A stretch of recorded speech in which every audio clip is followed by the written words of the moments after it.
Hello and welcome to the Fatboss Guide to the Twin Consorts 10-man normal in the Throne of Thunder. Hello, this fight is very cool. I do like this fight a lot. It's kind of got a night and day cycle, kind of similar to Sealong a little bit, but I don't Without the healing. Yeah, it's a bit weird, but either way, it's a very, very cool fight. I really do like what they've done with it, and yeah, it's amazing.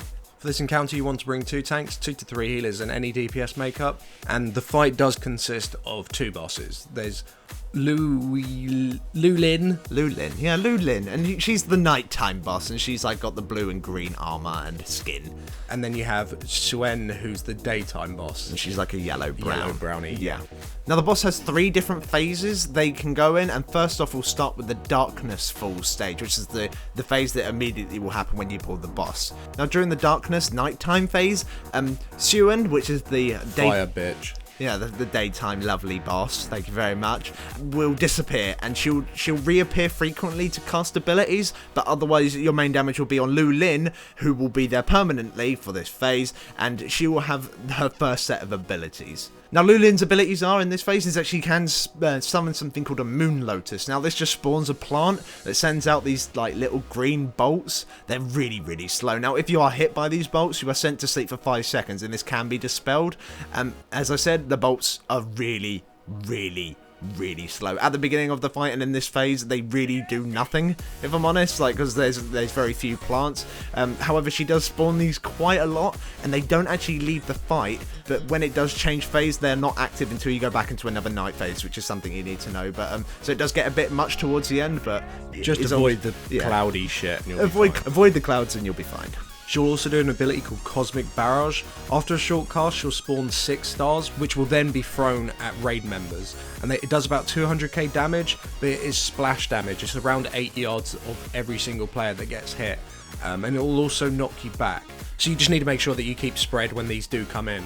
You can actually avoid this ability completely if time is slowed down, but we'll talk about that in a second. Don't worry about that. Don't worry about that. Space-time continuum is fine for now. Now for the tanks to worry about, the boss will do an ability called Beast of Nightmares. Now what the boss will do, she'll debuff you with Beast of Nightmares, and around 2 or 3 seconds later an ad will appear, and this ad can only be attacked by the tank that is suffering from Beast of Nightmares. Now while this ad is active on this tank, every time you heal this tank, your healers will get a debuff called Corrupted Healing, and this debuff stacks. Now this debuff does around 10k damage per stack, so you don't really want to heal that tank. You don't really want to heal him at all. You only heal him when he really, really needs it. Yeah, and then you'll use like a big heal and just tell all the other healers, don't worry, I've got that big heal on him. But the actual Beast of Nightmares itself doesn't hit ridiculously hard. It's just very important that when Beast of Nightmares does go on the tank that is tanking Lulin, is that the other tank taunts off of it, because otherwise you'll have the boss and that ad attacking you, and you will need to be healed a lot, and then the healers will just die. So you just need to be aware of that. And ideally you want to kill this ad before the next tank gets the Beast of Nightmares debuff, otherwise there's going to be 2 up. However, if there is 2 up, you can both tank them. You can both kill them, so you can kill them together. So that's something you can do. However, it's not good. It's not recommended, but that's quite interesting anyway. You need to kill your own ad before the next tank gets it. Now, as I said, the Suen, I'm going to call her Daytime Boss from now on. Sun bitch. Daytime Boss does actually do some abilities during the Darkness phase. Now, the first ability is Tears of Sun. Now, she will reappear briefly and channel this spell, and what it does, it just sends out loads of little orby things that hit random targets for about 60k each, and after she finished casting this, she'll just disappear again. There's nothing you can do to avoid this, even with the slowdown time. You just need to heal it.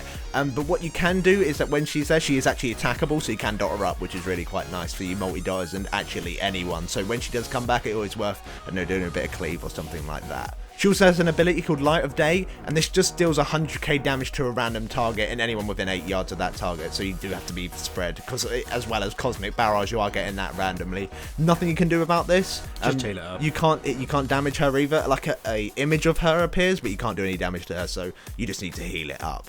So otherwise, during this phase, you just nuke her, dotting up whenever the sun bitch appears and keeping the raid topped up. Tanks need to make sure that they deal with the beast correctly, make sure you taunt.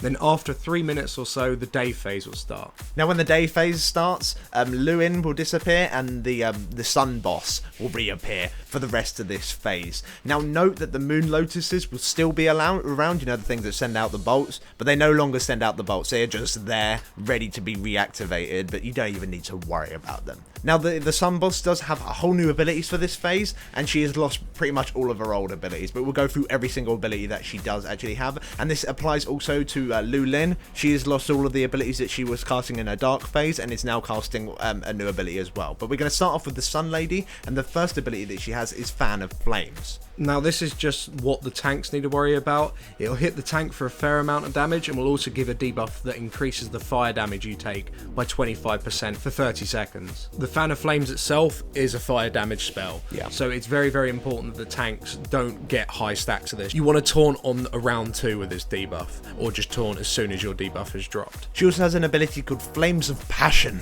Oh. Basically, she'll just jump on you, a random range target, dealing 150k damage and knocking you back, so make sure you're spread. Also, when she is running back towards the tank, she leaves a line of fire. Don't stand in fire. Everyone knows that. Good.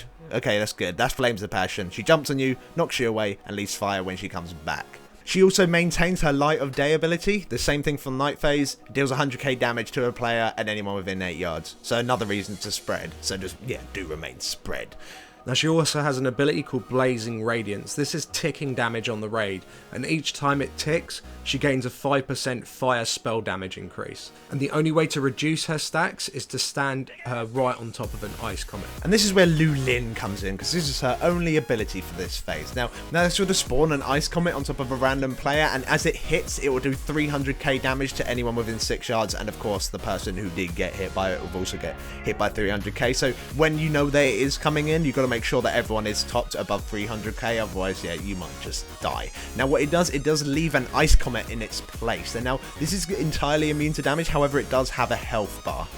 Basically, Blazing Radiance is starting to melt the ice comet, but the only way that you can reduce her Blazing Radiance stacks is by dragging her straight on top of the ice comet. That will just make her stacks really start going down very quickly. So yeah, as tanks, you just got to make sure that whenever an ice comet spawns, you just drag her over in order to reduce her Blazing Radiance stacks, and that's it. It's a very simple mechanic, and here is just make sure everyone is fairly top for when this ability does come in. So to wrap up this particular phase, make sure that the tanks should taunt on 2 stacks, make sure the raid is spread because of all the AoE damage that's coming out, and make sure that you're tanking the boss on top of a comet. Now after these 3 minutes are up, you will go into the Dusk phase. Now in this phase, both bosses are up and they will do next to all of their abilities, but we will go through each ability that they do. Now the Sun boss, what she'll do the Flames of Passion, which is the jump one. She'll do the Light of Day, which is the random damage on people that it does 8 yards of damage, just make sure you're spread. And she also does Blazing Radiance, which is the ticking damage stack. Now Lu Lin, what she'll do is she'll do her Ice Comet, so you can actually get the Blazing Radiance stack still down during this phase. She'll do the Cosmic Barrage, which is the stars that she'll send out,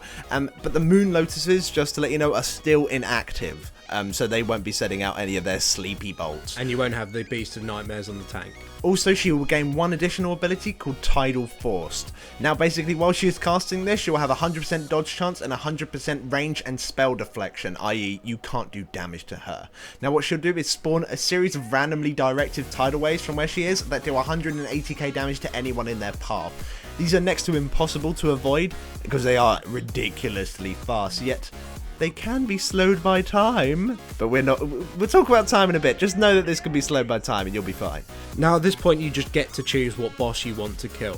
When you kill Fire Bitch, Lu Lin will get all of her abilities back and the dark phase will begin again, just without the Sun Bitch being annoying and interfering with the encounter. But when you kill Lu Lin, Fire Bitch will get all of her abilities back, it will go back to light phase, and you will have the light phase without Lu Lin interfering. However, you can't really do the light phase easily without Lu Lin. She gives you the comets that you need to be able to drop her stacks with, that you need to be able to drop the Blazing Radiance stacks with, so therefore what we did, we just killed the light bitch.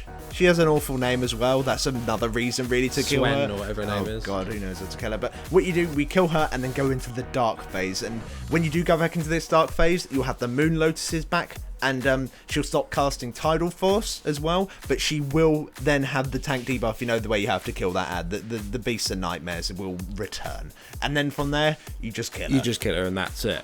Now, you might be thinking, oh, thanks for watching. No, there's one other mechanic, the slow time mechanic, that we haven't explained, which you really need to know. It does help you out a lot. I'm not sure if you really need to use them, but it's a massive benefit when you do. And these are called the Celestial Aids. Now, in each corner of the room, there's like different Celestial Aids. Now, each one of them, once you do something correctly, will give you a beneficial effect to the raid. Now, there's an Ox, there's a Crane, there's a Cloud Serpent, and a Tiger. The Ox will give you additional 50% max health for 30 seconds. However, as soon as the effect's over, you will lose the additional health.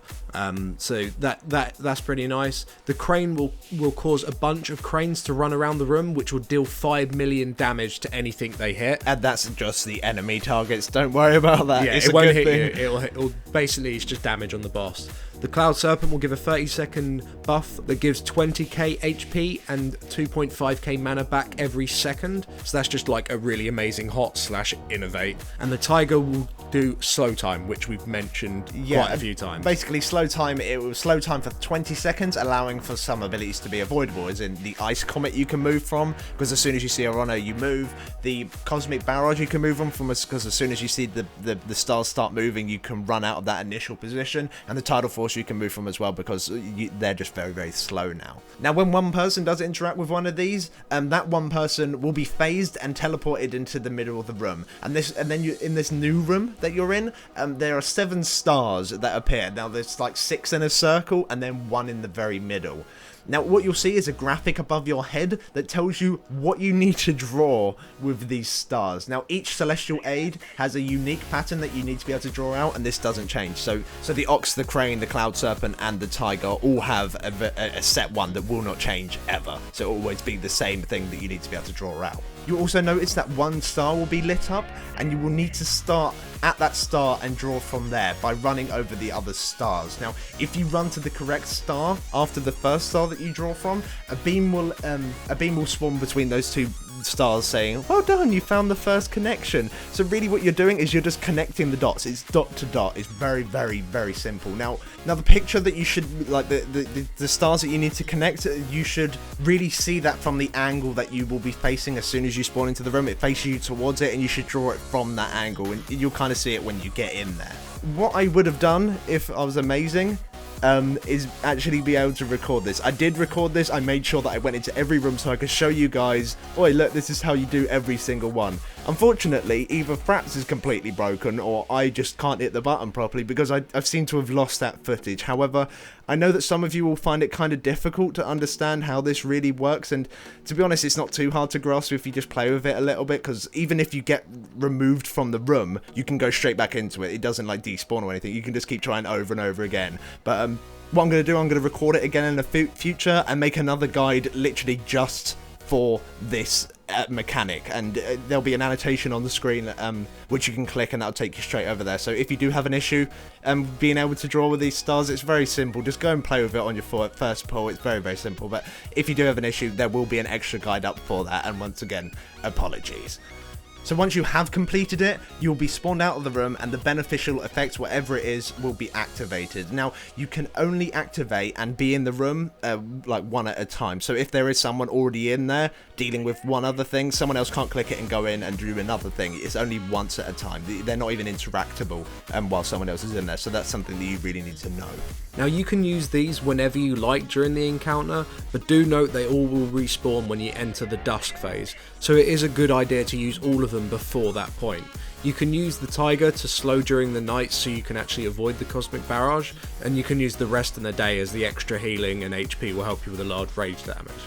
And you want to be killing the Sun Boss first anyway. So the cranes will help with that. It does make sense. So once you do hit dusk, we just use them all again. Yeah, we'll just spam them all again, because it does help with everything. Now, do try and use the Tiger for the Tidal Force cast. Otherwise, the healing, max health, everything will help all together. Do use the cranes while both the bosses are up, because it will do damage to both the bosses. But Otherwise, yeah, the Celestial Aids are literally there to aid you, but you don't really need to use them. But if you are going to use them, just make sure you use them all before dusk, and then once dusk hits, use them all again, because it's just amazing. And that is essentially the fight. Yeah, as long as you understand what the bosses are each doing in each phase, and of course you can have one person who's can do dot to dot, then you'll be absolutely fine. It's a really cool fight, especially the Celestial Aids thing. It's really, really clever. So yeah, a good fight overall. So thanks for watching. If this guide did help out, please do drop us a like. It helps us out significantly. And we will see you for our next guide. Thanks for watching. Thank you.